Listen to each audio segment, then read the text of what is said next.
So good morning to everybody, and thank you very much for coming. Before anything, well, we have 5 presenters here, 5 great presenters. One of them is his birthday. So, on air, Jarmo, happy birthday.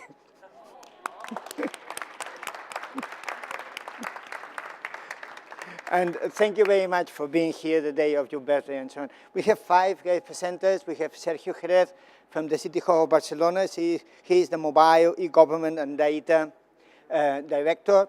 We have Jarmo Eskelinen, the CEO of Virium Helsinki. Virium is the innovation agency of Helsinki. Kresin, the director of the Waag Society in Amsterdam. Waag Society is one of these intermediaries, great intermediaries that make all these apps for Amsterdam, all these kind of things. We have Annette Holm, that's the CEO of Stockholm. And finally, we have Berman, the CEO of Chicago. She traveled quite a lot for coming here. Thank you so much for being from overseas. And let's see, we manage our technical problems, and we start.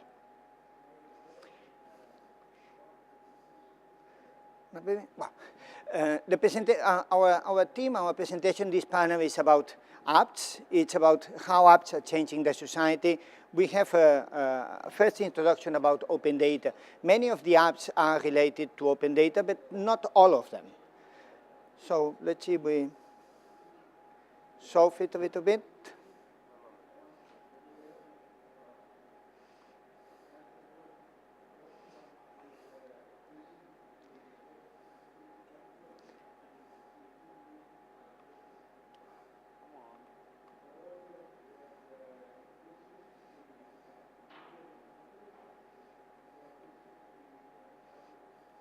I have a computer here, you want I can plug it. Tengo un ordenador aquí, si queréis lo enchufo. A ver, puede ser que se desconfigura la pantalla.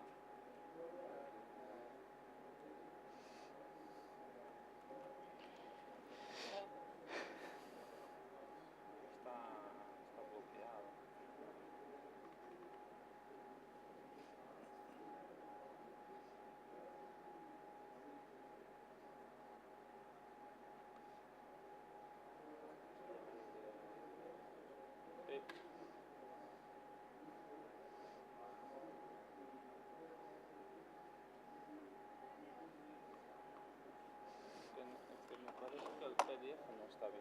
Sí, está bien.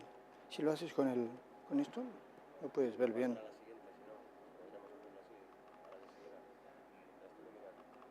Oh, pongo mi ordenador. Pero el siguiente va a pasar lo mismo, ¿no? El siguiente va a pasar lo mismo.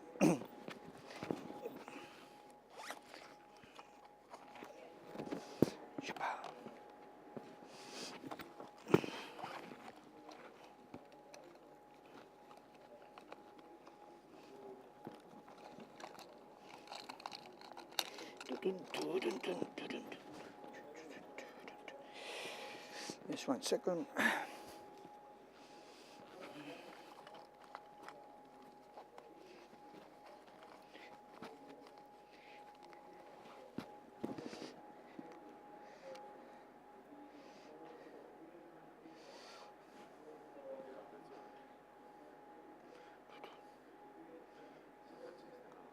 No.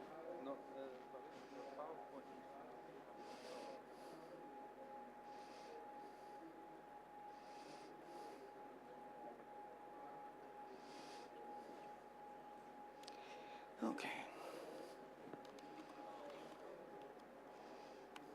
So let me make a very short introduction and hope that things get prepared in the meantime. Okay, wonderful.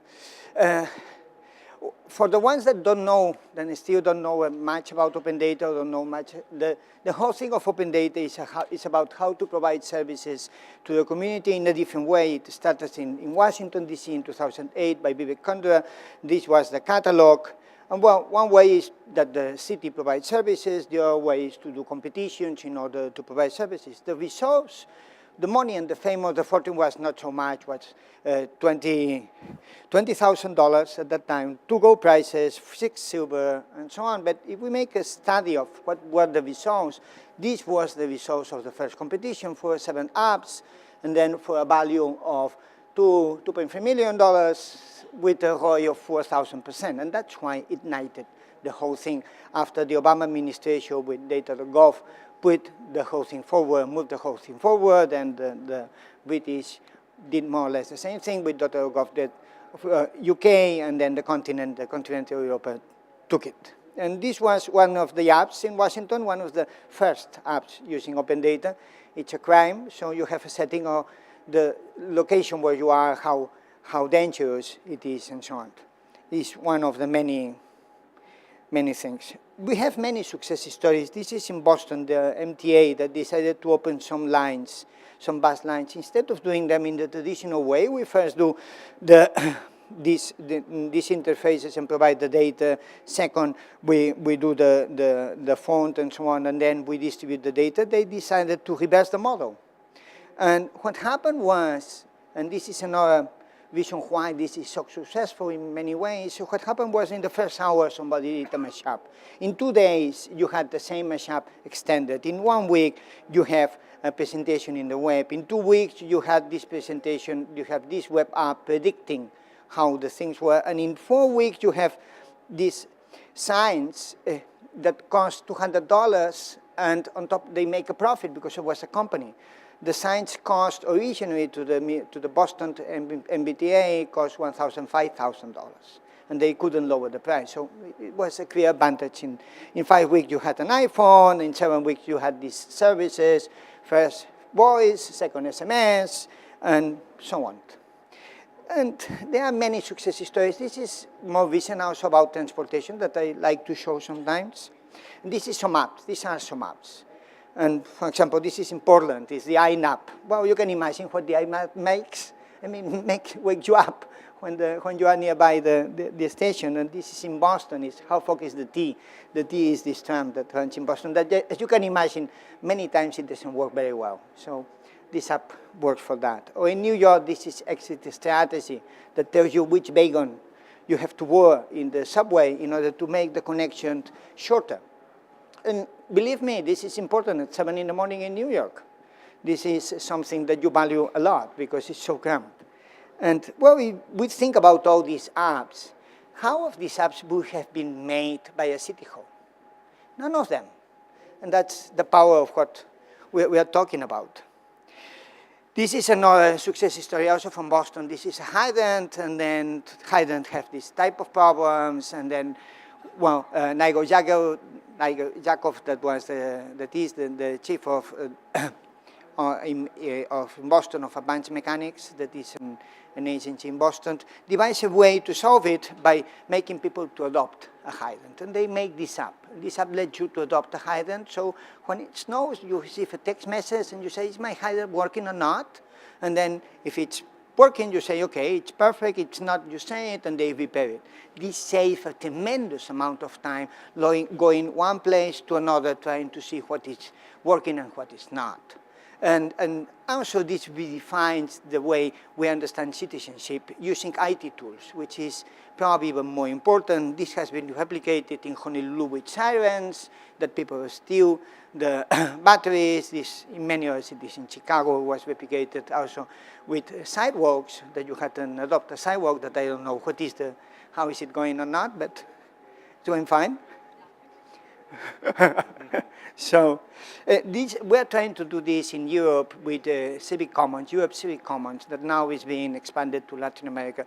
This is very important, and Sergio probably, or maybe he's going to talk a little bit more about that, is how we share apps, how we stop cities from reinventing the wheel one day after the other. But besides these success stories, we have stories that are not probably or not so successful. We have some clouds in this thing. And this is the other side of the coin. And this is data.gov, the thing that started everything. In data.gov, you have about 400,000 data sets, 200 organizations. Lots of challenges have been made from any a range of money from a few dollars to thousands of dollars or to millions and so on. But if you look at the results, well, none of them is in the top 100. And also, most of the apps, for example, this is a study of the 137 apps in the Android platform. Only 24, only 20 of them, 20% of them have more than 10,000 downloads. That is not that much either. And downloads have been declining. This is not only in data.gov, it happens more or less everywhere. So this is an example of the Department of Energy that won a first prize, a wonderful app, but also is not so used, it's not so adopted. So these examples happen everywhere. So probably there are some clouds. We think a big problem is size. We think that we need a standardization, that we need a marketplace. This is probably one of the problems. There are many problems more than size, but size is one of the problems. Hopefully, we are going to discuss with all of you some of these issues on one side and the other. Let's start with you and there's introduction.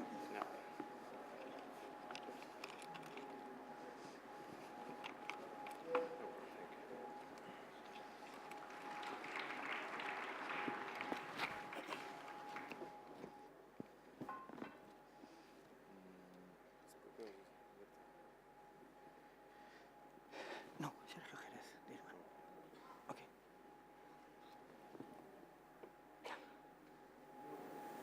Oops. Well, good morning, ladies and gentlemen. Thank you, Esteve. Yeah, it's true. We have the same problems. We have the same problems, and I'm going to talk briefly about the strategy, and I'm going to talk briefly about problems and how the city of Barcelona is trying to solve those problems.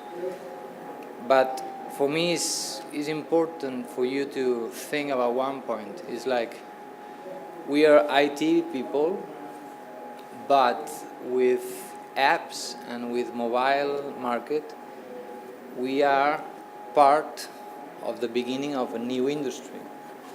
So I think they change our role. We're supposed to just deliver services for our citizens, for our public servants, but now we have the responsibility to be a part of that new market, because at last, if Chicago, Barcelona, and Toronto decide that the garbage containers are going to be transparent, square, with an NFC tag in the front, you bet that the industry is going to manufacture that kind of garbage containers. So someone change our rules. Okay, we are IT people, so we have frameworks. In Barcelona, we have, of course, an European framework. We have our own strategic framework, and we have one thing we call the model of Barcelona city, and is a compromise with our citizens in terms of smart city and the living in Barcelona. Well, everyone is talking about open government. Open government is so important. We have now kind of crisis between what is public, what is private, what is politics. So open government is so important. For us, it's so important transparency. For us, it's so important the participation, and for us, it's so important, of course, open data. But that doesn't mean a thing if we don't have that bottom of the pyramid. We don't have an efficient administration. We don't have an e-government administration. So, and of course, today it has to be 100% mobile. I'm the e-government, mobile and e-government director. I always say that the E is the excuse to change the government. So we have a lot of excuses to change. We have a lot of opportunities with that new industry.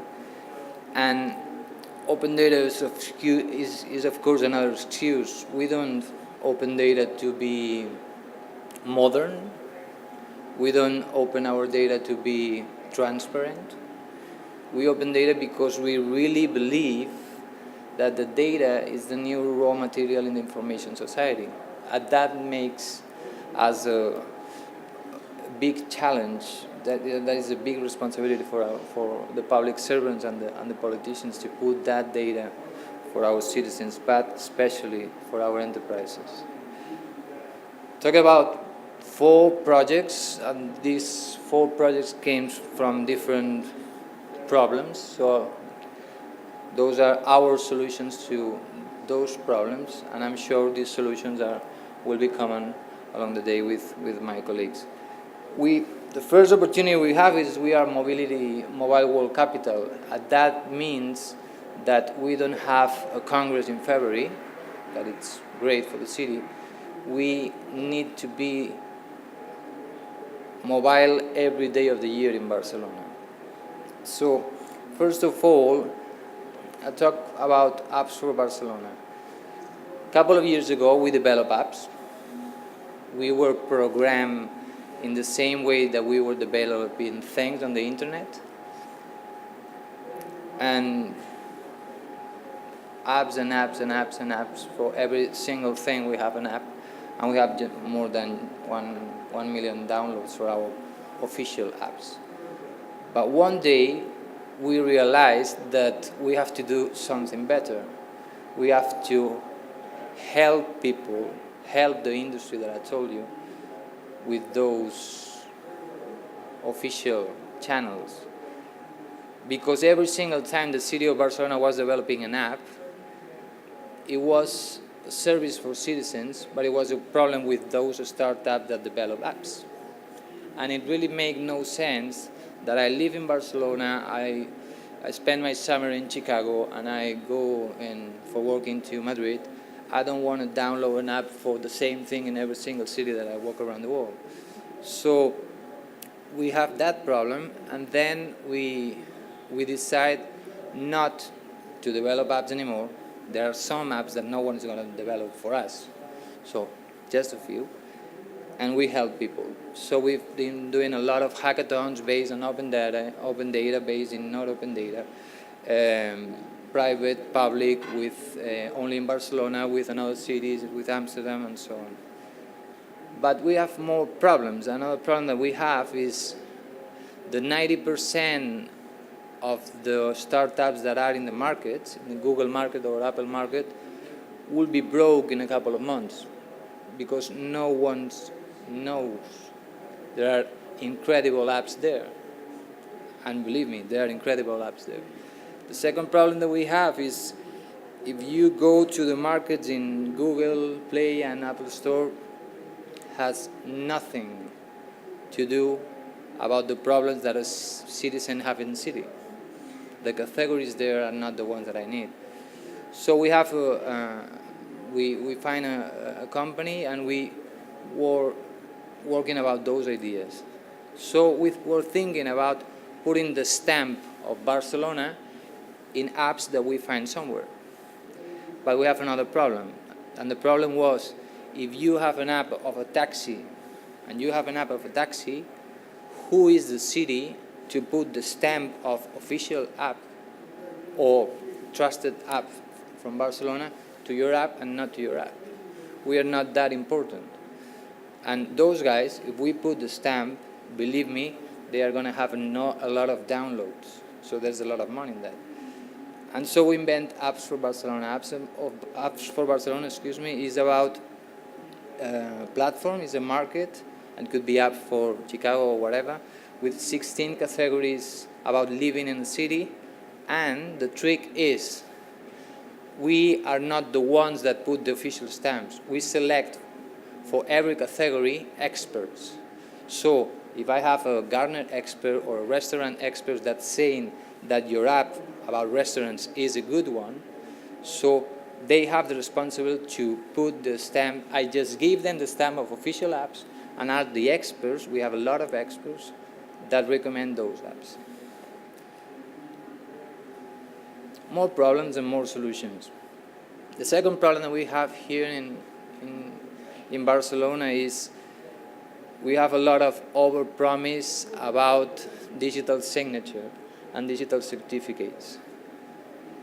And all of us has all our procedures on the internet, but people don't have the tools to identify themselves in front of our portals. So we were toast, because if we don't solve that problem, it was impossible to put all the hard procedures on the mobile. So we work with a couple of companies here in Barcelona, and we develop what we call ID BCN, that is a mobile identity. The good thing for that mobile identity is not only to do things on the mobile, is not only to do things with the city, is about doing things with another actors in the city, with the regional government, with private sector, because at the end of the day, we all need to identify our customers or our citizens. And another good thing of that solution is you can use that identity app to do things in your smartphones, but you can use that identity app to do the things on the internet. If you go to the personal folder in the portal of Barcelona, you can access there, you can get in with digital signature, but you can access to your personal folder with digital ID, mobile ID. The third and the last problem is about NFC, QRs, contactless, and so on. We have a problem that there was a lot of money to waste on that. The telco operators don't want to move. The banks don't want to make a movement, and the devices didn't arrive to the city. So the first step that they've done in that is related to pay. So they put a lot of plastic based on NFC technology, and then now you can use that plastic NFC cards, credit cards, to pay in a lot of public and private places in the city. But we push so hard that we want that plastic in my smartphone. I'm talking about my wallet. I don't want to have millions of cards. I have an identity, so we want all those cards related to my identity and in the wallet in Barcelona. So in Barcelona Contactless project, we're talking about how we bring, based on identity, all those cards to the smartphone world. So what happens?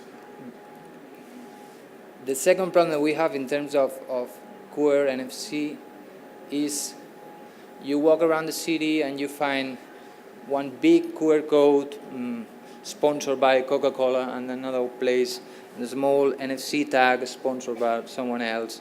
And so if we trust ourselves that we are the mobile world capital, when you walk around the city, you have to be a common brand related to QR codes, NFC technology, and so on. So we standardize that image, that branding. We've done a couple of projects in the Welcome in the Mobile World Congress, and some emblematic tourist places in the city, the bike sharing stations, the World Swimming Pool, the World Swimming Championship, and so on. So, as I told you, we have a strategy based on mobile first. We are convinced that we're developing an industry, and we have the tools to deliver those services and develop that industry. And just to finish, I told you a little about our strategy. We have a winner strategy in the city. We really believe that mobile is so important, mobility, that's the M. The second is the eGovernment. I told you about the pyramid. It's so important, the back office of the pyramid. We are in the Smart City Congress, so the smart city is a topic for us. And we have the sustainability of our information systems. And with that, you have a mess. But with innovation, you have messy. Thank you very much.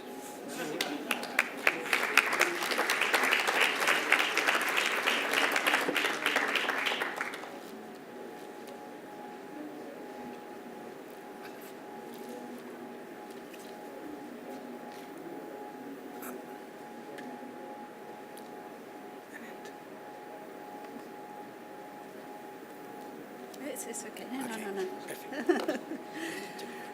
Hi. I will give you a big picture approach, a view and a concept of what I think is mentioned and necessary condition to call yourself a smart city. These kids are Linnea, Agnes, and David, and we meet them in our Vision 2030 for the city of Stockholm. Through Vision 2030, the city of Stockholm clarified its long-term ambitions, not at least in building a smart city. You will meet Agnes again. This is me. I'm very glad to be here in Barcelona. I've been here several times. First time I was here was in 1996, when the city of Stockholm arranged an IT competition named Bangemang Challenge. It was partly supported by the European Commission and named after the former Commissioner Martin Bangemann. And then I found out that Barcelona and a lot of other cities in the world is very serious about ICT and building a smart city. Just imagine if we hadn't invested in forming the city-owned company Stockholm and building dark fiber broadband. We wouldn't have had an infrastructure and ICT companies at all in Stockholm.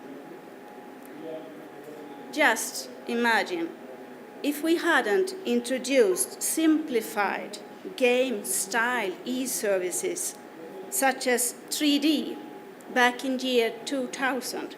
In the first year of the new millennium, we produced our first virtual 3D, very simple, but print on a new urban development area.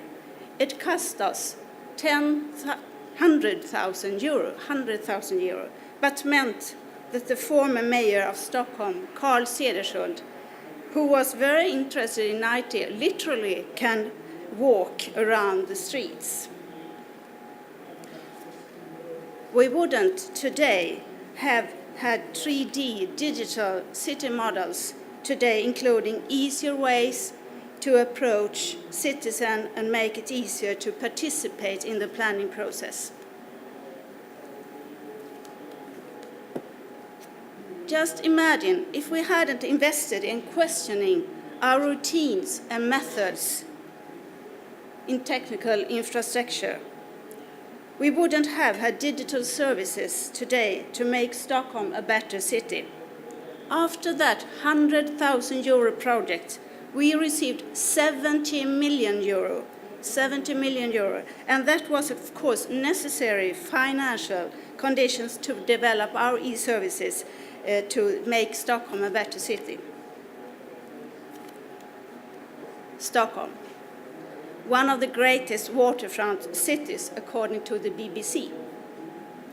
Stockholm, as Barcelona, is a waterfront city, and this means a good portion of quality of life for citizens, of course, and visitors.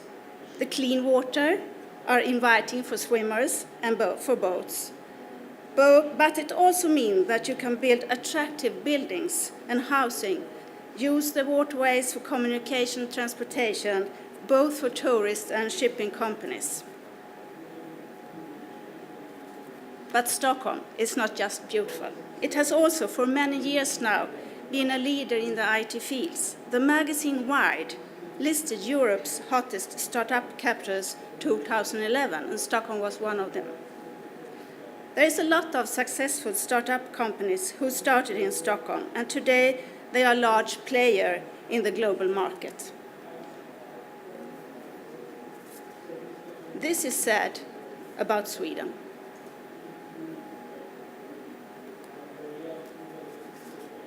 This picture shows Kista, Science City Business District, known as Stockholm Silicon Valley, including 1,500 companies, 400 of them in ICT, 33,000 employees, including 18,500 in ICT, 16,000 students, 1,200 researchers, 10 to 12 start-up companies every year go to market, and 45,000 inhabitants speaking 100 languages.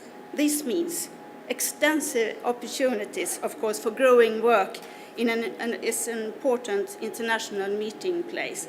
Kista is located just 15 minutes with metro from the city center.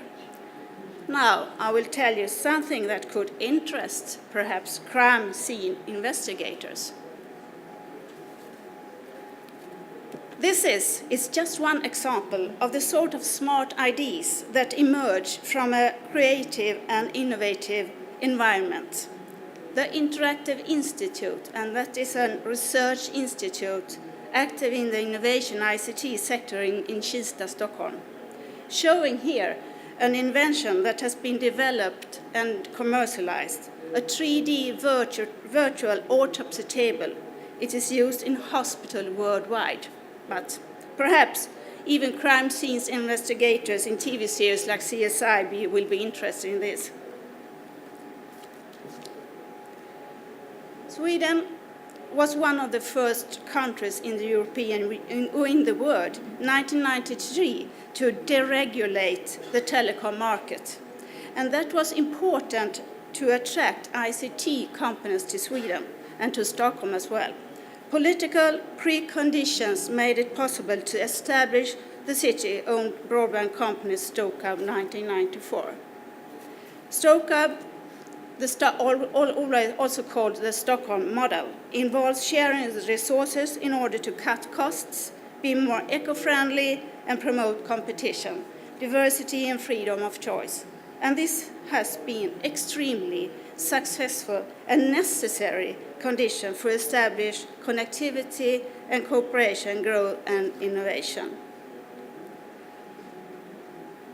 The city's early outsourcing of IT operation as early as 1994 meant we can concentrate on strategies, needs, and behavior. Today, 91% of our IT operation is outsourced. I think the three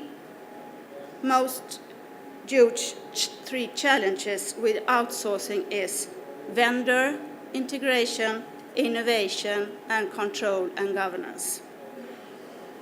The remaining 9% is people like me working with strategies, public procurement, and governance. To summarize, the necessary conditions, the political, economic, and infrastructural preconditions were in place at an very early stage in the process. What happened after that? We took step by step and invested in solutions which could show value for the citizens, both in the short time and in the long run. Our goal was to save time and money for the city and at the same time increase the service to the citizens. The present mayor of Stockholm, Sten Nordin, we launched the second Open Stockholm Award competition in March 2014. Focus is open data, allowing others to develop new services and apps, as we heard here from Barcelona's example, using public open data. In 2012, when we made the first competition, we received 42 apps proposals and almost 400 IDs. It was a huge interest and such a creativity. I hope we will achieve that also in 2014. One of the rewarded apps 2012 was a smart planning app for biking in Stockholm. Another about parking, finding, billing, and notify your car parking. Always a problem in a big city.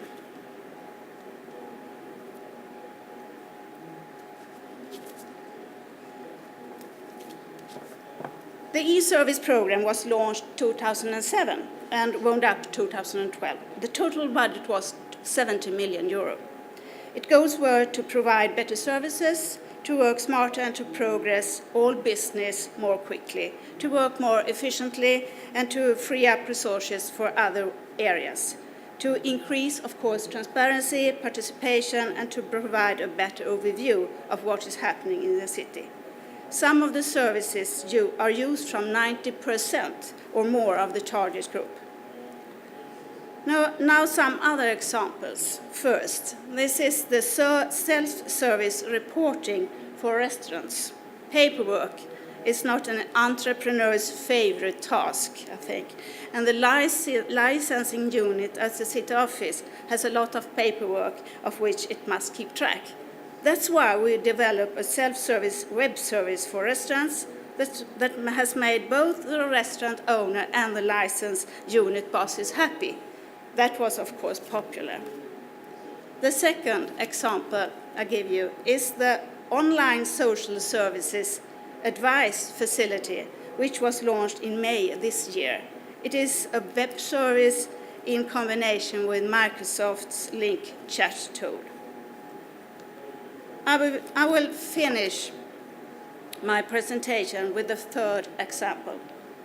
It's involving kids in the city planning process.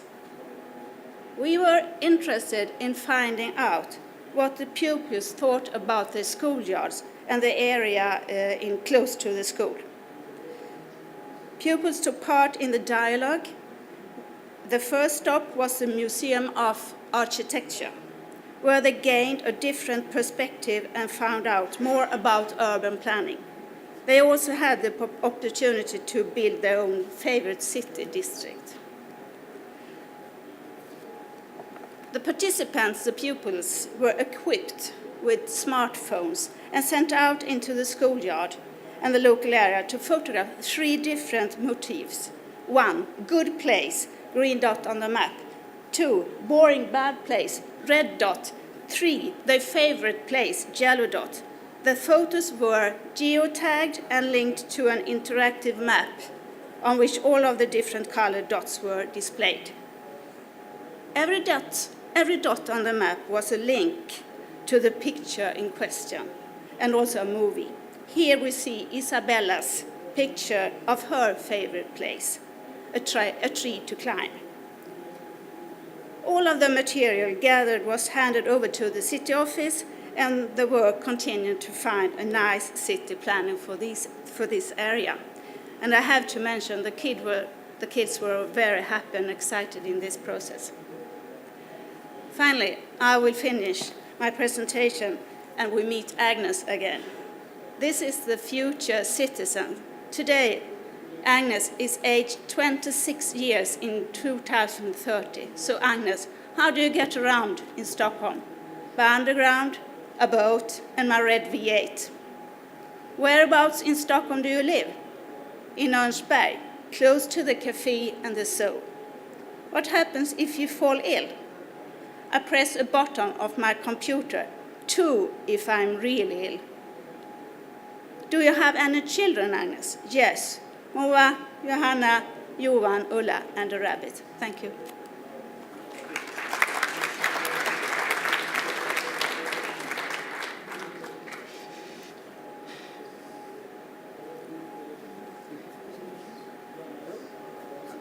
This morning. So, I don't have any cute pictures of children from Chicago, but they look very much like the children from Stockholm, so you can use your imagination.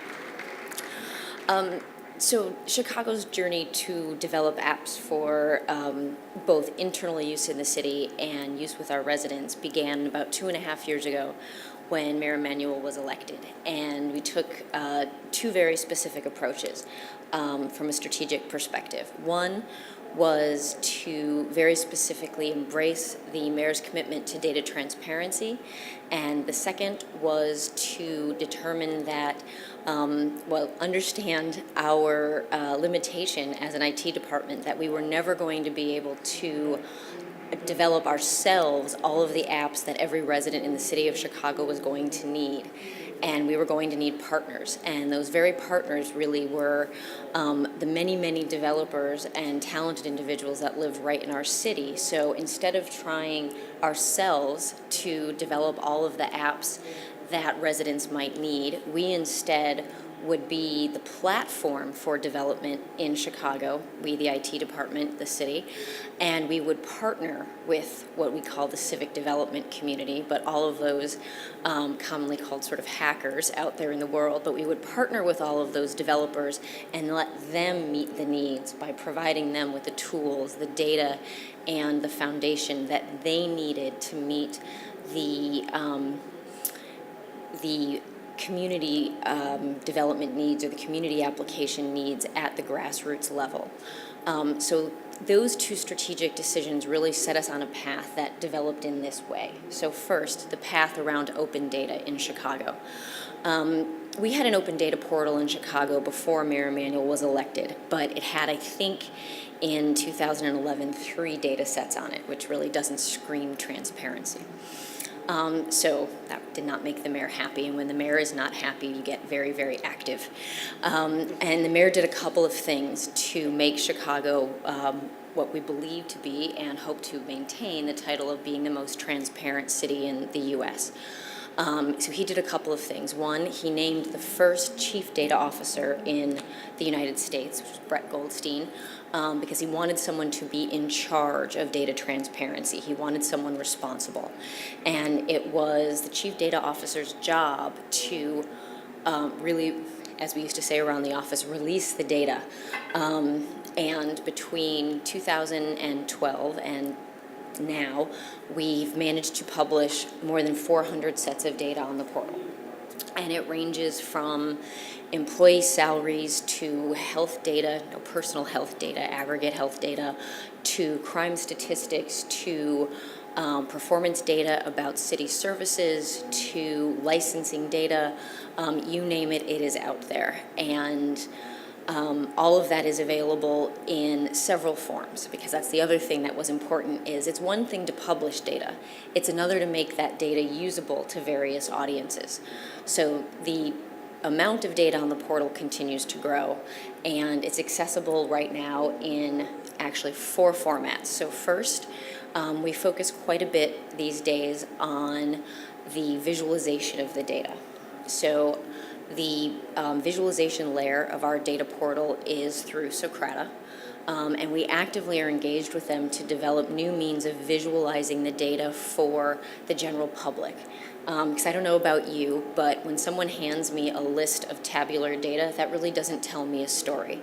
It doesn't mean anything to me to see a big long list of numbers. I really need a picture, whether that picture is a pie chart or some kind of tree or whatever, that tells me what the data really is messaging. So we do a lot of work, and we have some designers now getting involved in that work to really improve the visualization of the data. So that's one way that we are really providing that layer of visualization to the data. The data is available in a downloadable sort of Excel tabular format for people that want to take a statistical approach to the data. Oftentimes that will be the researcher or the journalist out in the community, someone who wants to take the data and perform some level of analysis on it, so that's available. The third form is almost all of our data sets are available through API. So that's for the developers out in the world. So people who plan to actually use the data to drive some sort of app, who need to have an automatic feed to the data. And then the fourth way is actually through the city's public GitHub account. One of the things that we wanted to start doing, and this is a little more recent, is actually create a dialogue with the community through our data. So for those of you that have ever worked with city data, you'll know that it's rarely perfect. Our data sets tend to be large and not exactly pristine. So we're pretty humble about that, and we know that oftentimes our community has corrections to our data for us. And we figure as long as we're willing to admit that, hopefully they'll be willing to submit corrections to us. And that has been the case, and we have about 6 bi-directional APIs available through our GitHub account where people can submit corrections to us. And that improves our data and has also really strengthened our relationship with the community. And we hope to do more of that in the future. So that's the nature of our data portal and the way that the data exchange is occurring between the city and our community. The thing that's actually most important, I think, in how we structured the data portal, and I'll connect in a minute to how this works for our app discussion, is none of our data sets are updated manually. And that may sound obvious, but when you're maintaining 400 data sets, many of which pull from operational data on a regular basis, and I'll go back to a minute the fact that I have 100 people that work for me and only 6 of them are on my data management team. If I had to maintain all of those data feeds manually, I would not do anything else. So all of those data sets are updated by automatic data feeds, and this is critical for the data on the portal to remain accurate. The intervals range from 15-minute increments to monthly increments, depending on what the data is, because not all data changes at the same increment. But for those of you who are thinking about what your data portal or open data strategy might be for where you live, I would really encourage you to think about how to maintain that as automatically as possible, because we didn't start out that way, and it becomes quite a burden if you don't figure out how to do it automatically. The next sort of step in our evolution around open data was actually a political one, which was a little bit different because we'd been very much focused on the physical aspect of publishing our data, and we were moving very, very quickly because as soon as we began publishing a little bit of data, we had a great response from our civic development community and our community organizing community. They ingested the data really, really quickly, and they began to make requests, and we wanted to respond to those requests really quickly. So for many, many months, we were in this very fast-paced give and take around the data, and all of a sudden, the mayor said, well, I want to make sure this keeps going. What happens, if I disappear? And we all said, well, what do you mean? Well, what happens if, the next mayor, the next administration doesn't believe in transparency the way that I do? I want to make sure this keeps going. And he said, I'm going to put an executive order in place. And that may not necessarily seem like a big deal depending on the political context of where you come from. But in Chicago, this is actually one of 2 executive orders that have actually been written in the 20 years that I've lived in the city. So this was a big deal. So the mayor wrote the first executive order in his administration, the second one in 20 years, that actually codified 3 things. 1, codified the position of the chief data officer. So there's only a couple of positions in the city of Chicago that are politically mandated, and one now is the chief data officer. So that is a huge commitment around the transparency of government and the role that data plays in that. The second was actually, and this is pretty important, was the role around, and the way that it's worded is pretty direct, is that all data will be open.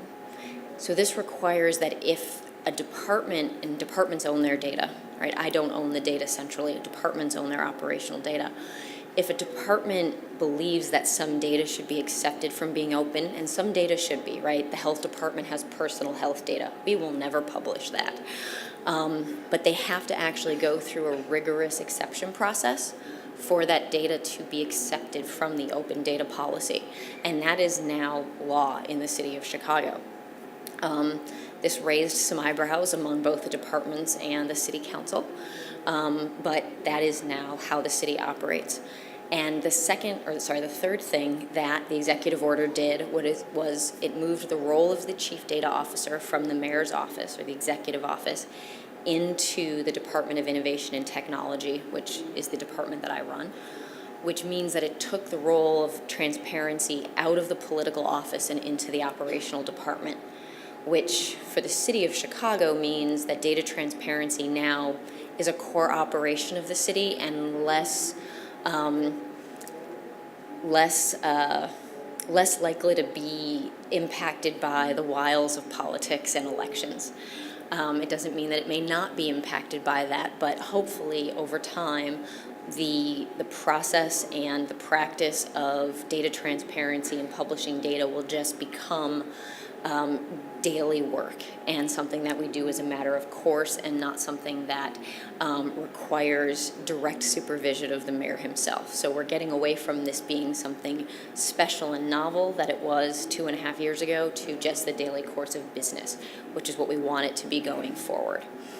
So that has given us a very, very strong foundation of a very, very big set of data that we've released to the public. And one of the reasons we did that was what this session is about and what many of the panelists have already talked about, was to drive the development of apps for the community. And we did that because I actually only have the ability within my department to build the apps required for city operation. And I do that. I build the apps that the health department needs to do mobile inspections of restaurants. So my department will handle that. What I can't handle is meeting the needs of the hundreds of apps that parents want around, education for children, et cetera. So those very, very specific things I can't take care of. So the way that's been working is we have an estimated community of around 500 civic developers in Chicago that get together on a weekly basis through a meetup. I think meetups happen here in Europe. You have that term? Okay. I wasn't sure. But on any given week, there's about 100 people that get together on a Tuesday night for a weekly hackathon. And then at this point, we are actually averaging 1 to 2 hackathons a weekend in Chicago every week. So it's an incredibly active community. And so there's a couple things that have arisen from that, because hackathons are fantastic, except they rarely lead to a complete and viable application. They're really good for engagement. They're really good for starting ideas. They're really good for creating community, but rarely do they result in a complete app that you can launch and that people can use. So the city's done a couple things around that. One, my department has taken on stewarding a process called After the Hack, for lack of a better name, where we will launch a 3-month process where whoever the top 3 winners were in a hackathon, we will mentor and foster those teams for the 3 months after to bring those 3 applications to fruition. And then in a much more structured way, the city, along with a local philanthropy, invested in founding a nonprofit organization called the Chicago Collaborative about 1.5 years ago, whose mission is to foster the adoption of technology in the neighborhoods of Chicago. And they've become the Chicago App Store. So it's a little bit of a different model than what you were talking about, but this is actually, they house where I as a parent can go to find Chicago apps about schools, or as a person who uses public transportation, I can go to find apps about Chicago transportation. So those unofficial apps about Chicago are all stored through this organization. And I say unofficial because the city will always publish citywide apps, but for those ones that become neighborhood specific or that are published by some developer who just picked up our data and decided they were going to do some great idea, they're all housed through this organization. As a city, we've chosen not to take a stand on whether or not an app has a city stamp or not. We've just decided to let the market do that. So we don't put our stamp of approval on any app. All apps are allowed to flourish, and the market decides whether or not they exist. And it's led to some really, really interesting examples. So we have a lot of the examples that were shown before of US apps. We have our own versions of those in Chicago, from Adopt a Sidewalk, which allows people to go out and sort of adopt a sidewalk to make sure it gets shoveled of its snow in the winter, to one of our most successful commercial apps, which has actually spurred an entire startup, which now has a catalog of apps. But this was an app that picked up the city data set around the schedule of street sweepers. So the ticket you can get from the police department if you've not moved your car when the street cleaner comes along is actually one of the most expensive traffic tickets you can get in Chicago. So some company came along, or became a company after, but these two developers came along and they built this app that tells you when the street sweeper comes along, so you go out and move your car, and it essentially can save you about $300. It's an incredibly useful app.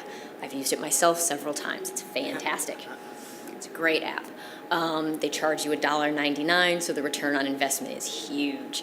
And that actually has spurned a company. They now actually have a catalog of 6 or 7 apps, and they're actually doing quite well. And there's 4 or 5 small startups in Chicago that have based their entire business model on leveraging city data to drive several business models.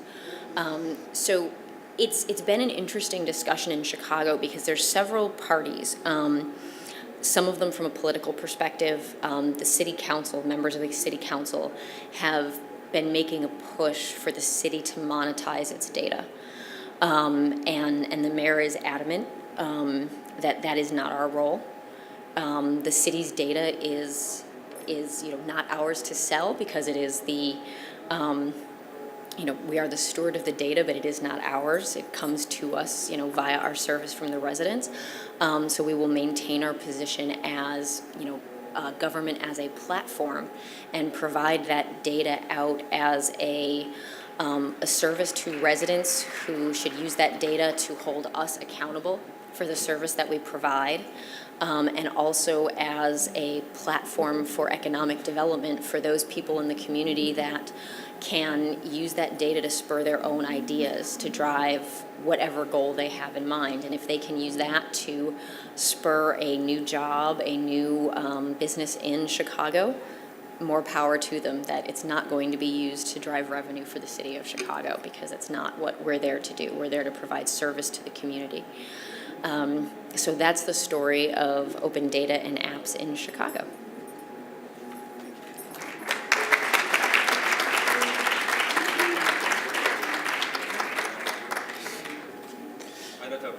Okay. It's fine.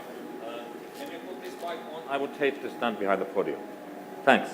How much do I have? I mean, we are kind of late, aren't we? Okay. Fine. So hello, I'm Jarmo Eskelinen from Helsinki.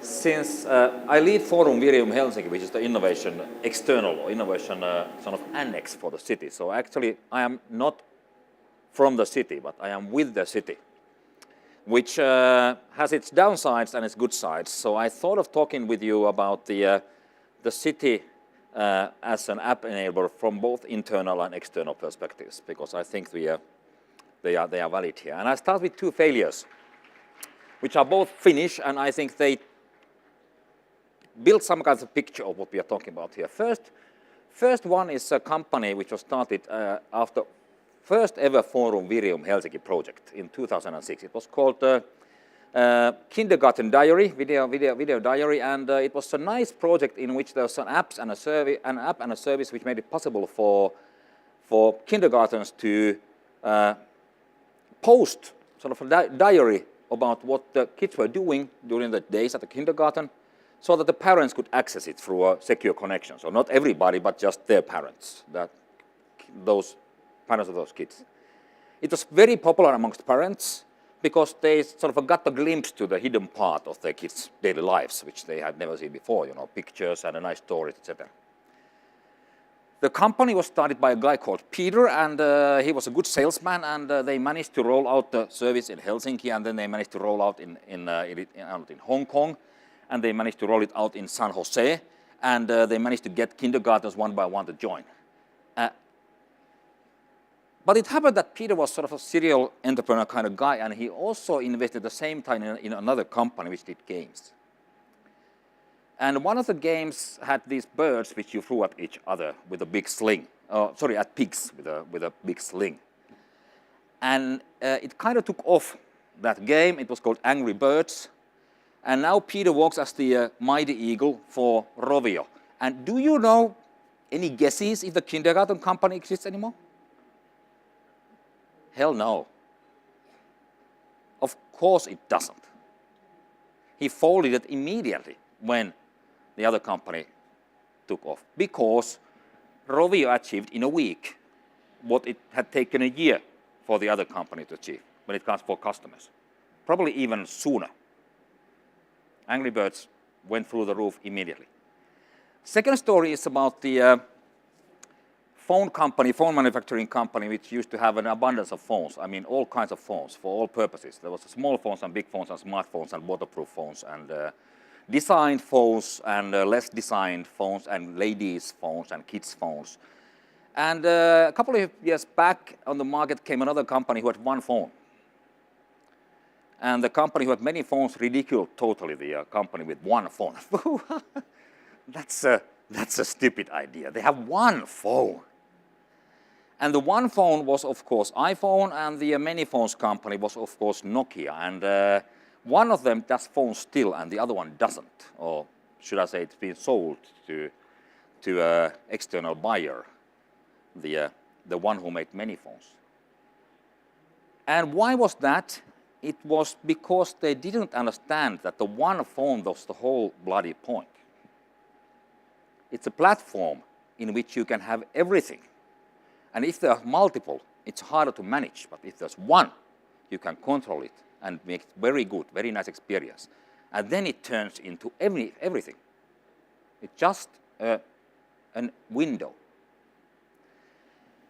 And I think both these stories tell us something about the core nature of the internet, and that must be understood when we talk about apps.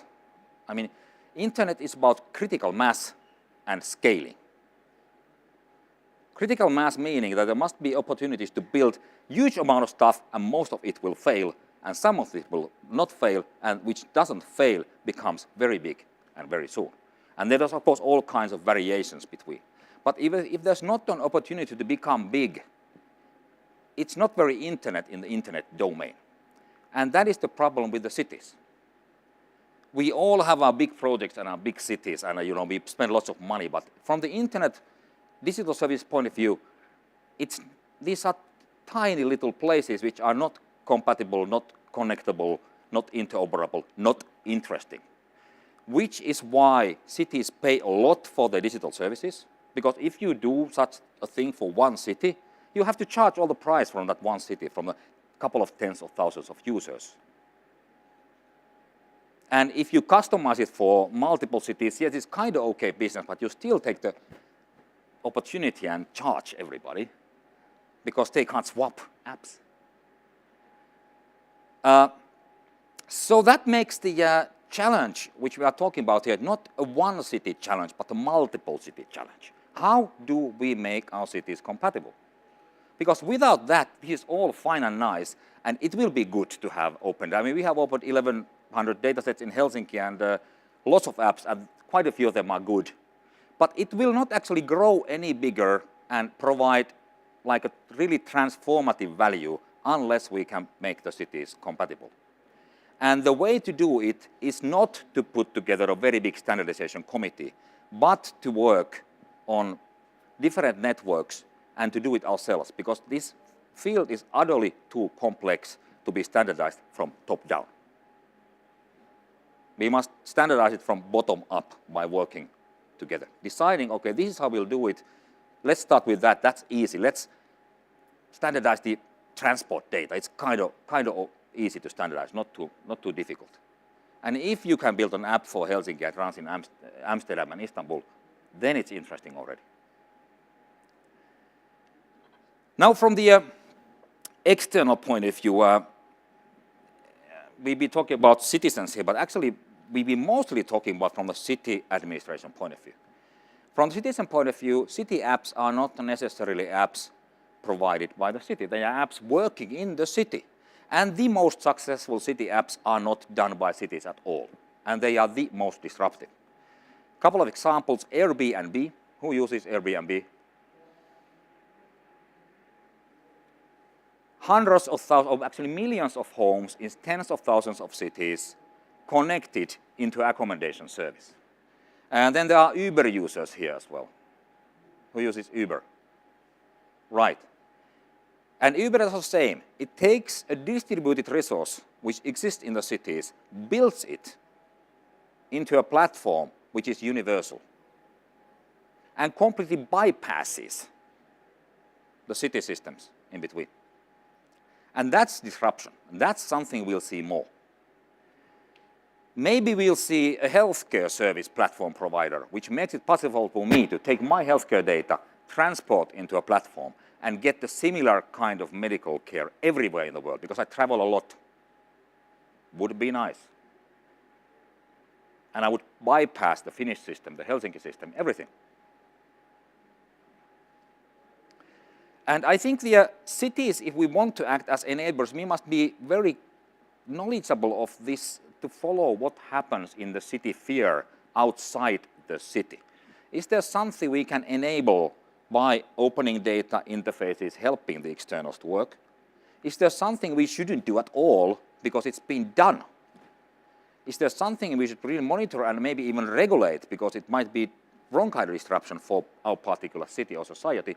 Like in the case of Uber, where the New York taxi authorities are absolutely confused at the moment because it's basically against the law what the service does. Yet again, it's fantastic. So from the citizen point of view, it wouldn't make any sense to try to put it on leash. Whereas Airbnb in Berlin is destroying the rental apartment market. Because everybody puts their flats in Airbnb and you can't get the long-term lease anymore. So when cities act as enablers, what they can do with their own interfaces and data is one side, and what they should do with everything else happening in the city is another side of it, and both sides should be managed. That's, I think, the key point I want to make.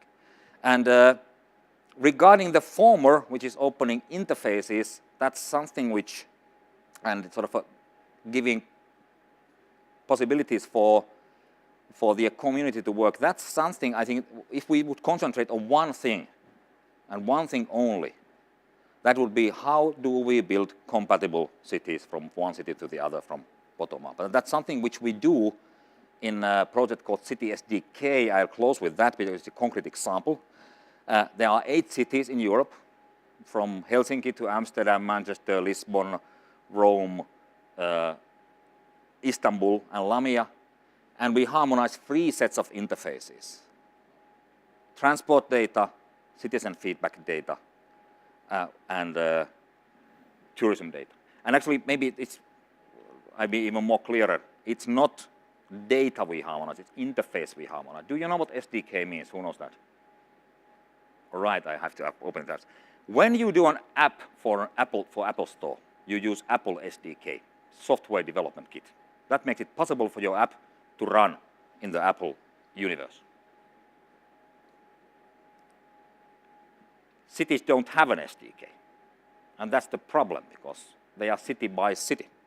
But if we would work together so that we would create the city SDK, which is shared, then it would make it possible that you do an app for one city and it runs in all the others. And it is happening. I mean, we had Open 311 coming from the US, which we are using in actually City SDK project here and adding on it. And that's something we should really concentrate on, because otherwise it's just gimmicks and sort of nice little things, and we can't create a critical mass. So that's what I want to close with. Let's build the mass, the internet market. Thank you.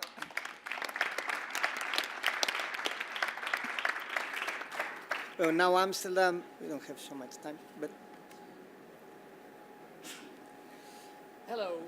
Can I have this mic on? Is it on? Can you understand me in the back? Can you understand me? Thank you very much. Well, thank you all here still, almost in the lunch break. My name is Kresin, and after these 5 speeches, I will try my best to have another perspective on this app business, so please bear with me. I think apps are very important, and we've been talking quite a while about that, but fundamentally what's happening is something else. It's a change in how citizens perceive and work and live in their city. We've been talking sometimes, well, about the benefits of technology, and in many sessions are stressing that benefit, like we will make a new kind of infrastructure, like we had the railway system, like we had the energy system. We'll put it there, and it will help you citizens to live your life better. Well, I'm sure that there are many citizens right now that don't view that as a positive thing. They want to take matters in their own hands, and by the powers and the tools and the things that we maybe even discussed, they have more and more the ability to do so, and we'll be surprised. Recently, there's a lot of fuss about smart citizens. So opposing the smart cities theorem or the smart cities view, we have smart citizens that want to regain agency and retake the responsibility for the thing that is this complex thing like a city. And to harness this, well, the one thing is to do is to not to have the public-private partnerships that everybody talks about, but have really private-public-people partnerships instead.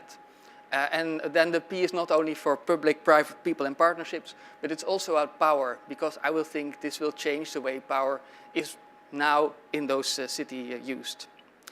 I come from Waag Society, and that's an art, science and technology lab in the city of Amsterdam.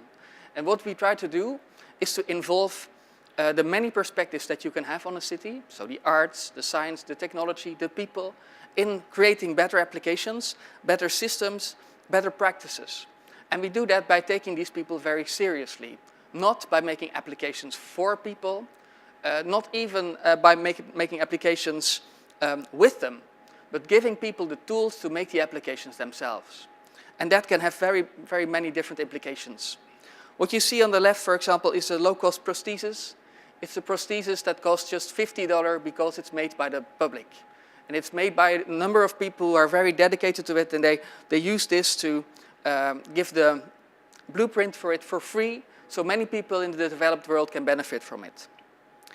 From our work, we gained a lot, some principles that I want to share.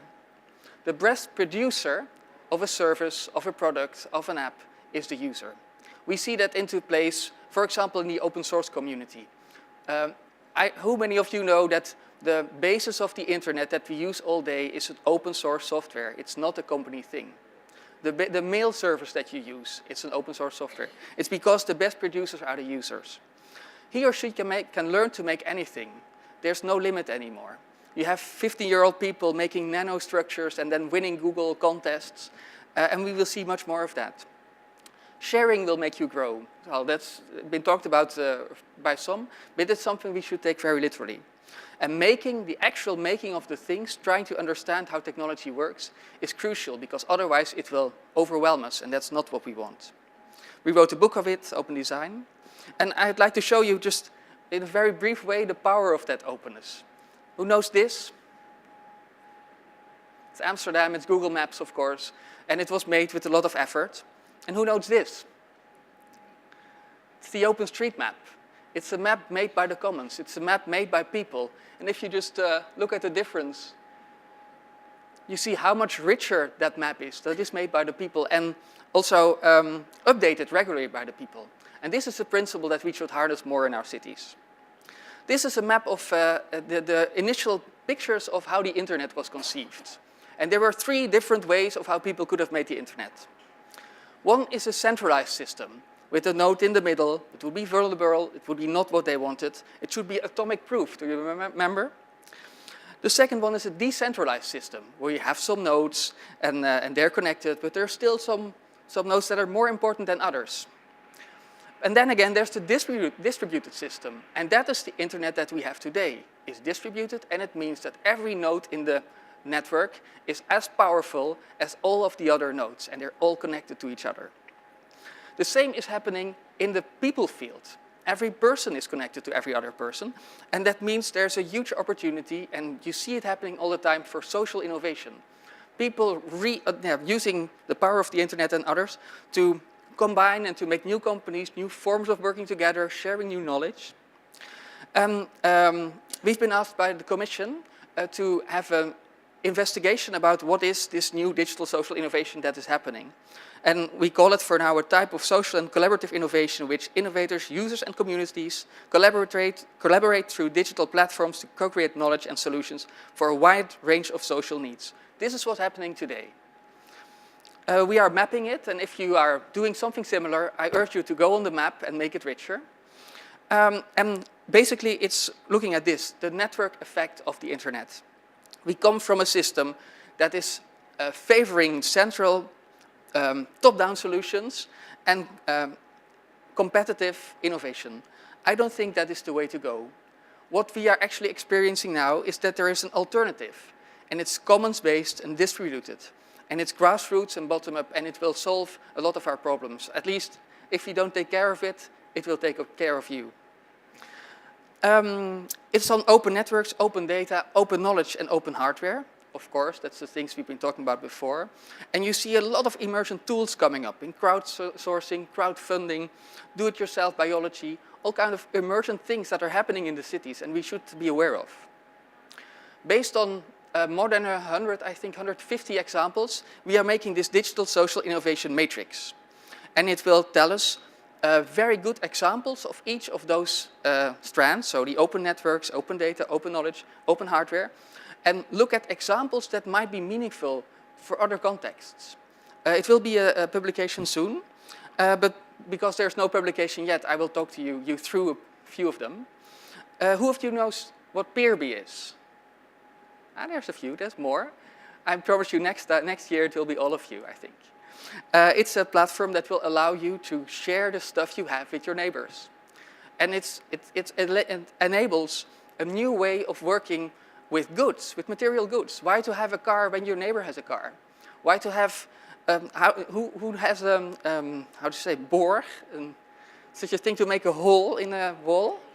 The drill, who has a drill?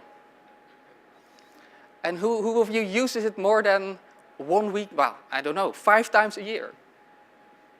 Nobody does. There's a clear case for this. You've talked about GitHub already. Who knows what GitHub is? Well, that's more. I'll skip it. Avaz, a platform for people to expose their views and to get petitions on things that really matter to them.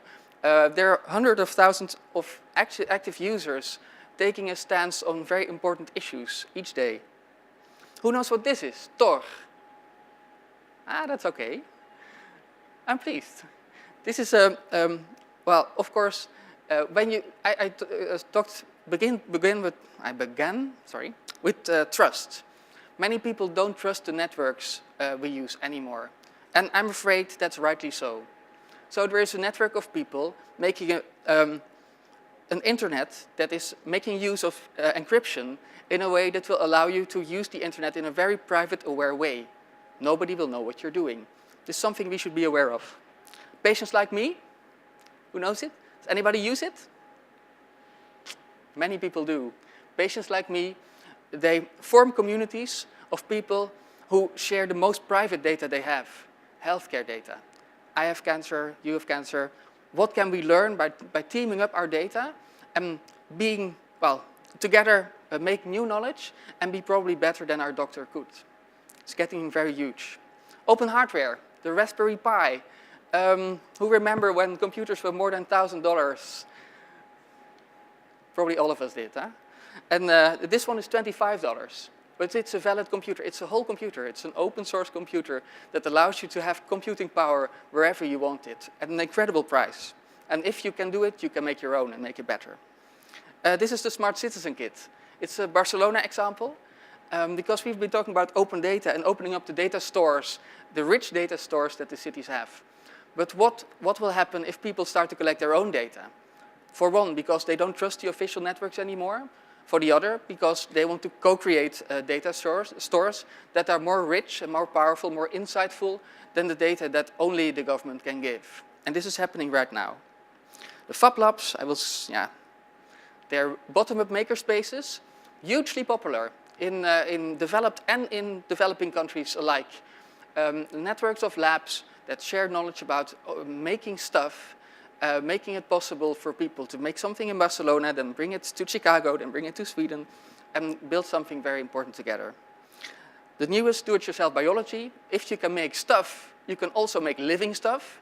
So we are at this moment experimenting with making antibiotics in a game called BioStrike, where people will use the things that they have at hand, so biological material, to see if they might be antibiotics. We have a big problem with antibiotics because they're getting less and less powerful because they use so much. And if we can engage the people in making new antibiotics, finding new antibiotics, probably by the thousands, we will see a lot happening. So let me come back to the original question. What should cities do with this? They should shake hands. and they should look at their citizens not as consumers, not as buying power, not as voting power, but as real partners. And I think you can. Some of you have shown already examples where this is happening, but this should be a fundamental mind shift that you really think of going through. And it takes a while. It will get there will be some pain. But by doing so, you will tap into a huge creativity that otherwise will remain untapped. So I urge you really to take it serious and to see how you can do that in the communities or cities or wherever you live, and do it. Then, based on the work we did, we came up with design rules. Design rules that will enable you as a city to come up with better services. Because of time, I won't go through all of them, but the first one is very important. Your citizens know a lot more than you do. There's one more important. Consultants will sell you consultancy and not solutions. There's one more. Small systems tend to fail sometimes, but large systems will fail anyhow, so make loose systems. There's much to see. There's a link, so you can look at it more. It's collaboration.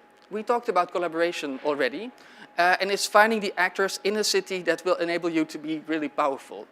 It's looking at innovation labs, the accelerators, development hubs, knowledge institutes. It's opening up what you know, and based on that, make shared projects. This is how we do it in Amsterdam. It's also the way we do it into the European projects. Jarmo talked about the platforms. I think if you opening data is not enough. What you have to do is opening data in a way that will enable developers to make their own things. And that's what we're doing in City SDK together. And you can be part of that immediately if you want to. If you speak to us, you'll be in it very shortly. Then it's capacity building. Who knows Kodo Dojo? Anybody? Just a few. Kodo Dojo is who of you is below 25? Ah, look at her, look at her. We have one, we have one. You are. That's a problem for the event. That's a problem. But it's not for you, because you will probably know what it is. And it's, we have to start making coding and technology skills, putting it in the curricula of all our children very fast. I really think we are talking about technology all the time without actually having our hands dirty in them. We don't understand it, and that's why we are at the mercy of others that will tell us what to do, but we cannot do that anymore. So do that, please. Be involved in coding programs. We have code fellows in Amsterdam, in Rome, in Helsinki, Berlin, Manchester, and Barcelona. We have code fellows that insert the knowledge of technologists into the heart of the city center. And it works and it pays off very much. This was already shown.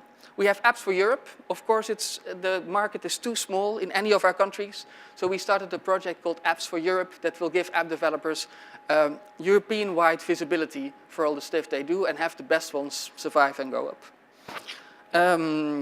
Yeah, maybe to round off. I think that I started with the best producer is the user. You can harness that. We developed a system called Users as Designers, telling you the steps of how you can do that yourselves in your city. It's a booklet, it's open source, you can read it and implement it. And the best is embrace civic hacking. Be aware of whatever happens in the city and try to make it, not make it for your own good, but make it for the good of all. Think about this, and here's some pointers.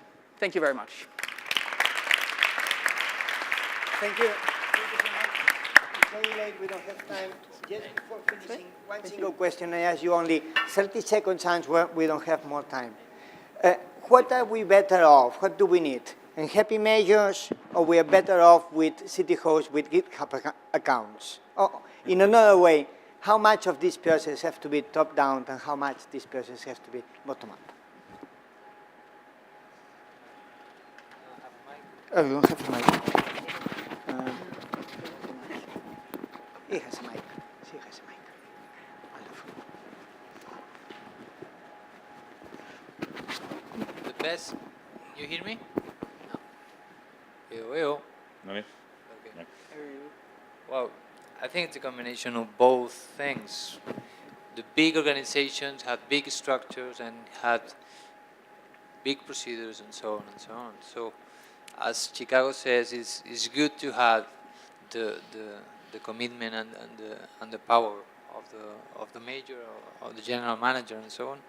But if you don't have the other side, you're toast. You have nothing to do. So that's my opinion. I have a mic here, so I can just pass it on to over there. She doesn't. I think the answer is actually obvious because you need both. I think whatever we do in cities, they should be done as lean startups, so that we combine external knowledge with our internal need. That's the way to do it. And currently, I see that the city solution marketplace, or actually public service solution marketplace, has detached itself price-wise from all other ICT. Are you people here from the cities? Who's from the cities? Some people. Well, the rest, you listen and the rest tell to the cities, you pay more than anyone else for ICT at the moment. Companies don't pay such prices anymore. And that's because you don't know what you're buying. And the way to know what you're buying is to work with people who care, and that's more a developer field than the consultancy field, because as it was pointed out, consultancies sell you consultancy and they normally make a profit of the amount of the size of the deal. And there was a great example on Sunday here from Mexico where the Mexican government wanted to buy an iPhone and iPad ad for the parliament, and the price tag procurement was $10 million for 2 apps. And the developer community organized a competition that, design this for $1,000 and $1,000, and they got 127 applicants, after which the government was clever enough to scrap the procurement. But that's what keeps on happening in all countries. We buy stupidly, ridiculously priced things because we don't know what we're buying. Yes. Well, there's a lot said already. But maybe one example, but I'll think about it. May I have last? Okay. Yeah, thank you. I think the responsibility from the management and politicians in public organization is to put the necessary conditions there, infrastructural, economic, and to make citizens more to participate in the development. That's my conclusion, very shortly. Yeah, no, I think that's right. It's willingness to engage, both the leadership willingness to have the residents engage, and the residents, developers, and the resident subject matter experts that know what they want, the willingness to put the time in. I have my example back. It was Airbnb, actually. Because sometimes you see that the structure gets really powerful and a new thing happens. And the first reaction of both of Amsterdam and New York is to reinstate the current system and try to reinforce it. I think that in the end will not work and will not happen. So we have to have new legislations. We have to back the disruptors. So we have to give them a strong position and not just keep on to what we have. And then it will work out fine. So thank you so much, and sorry for this time that we take from your lunch. Thank you.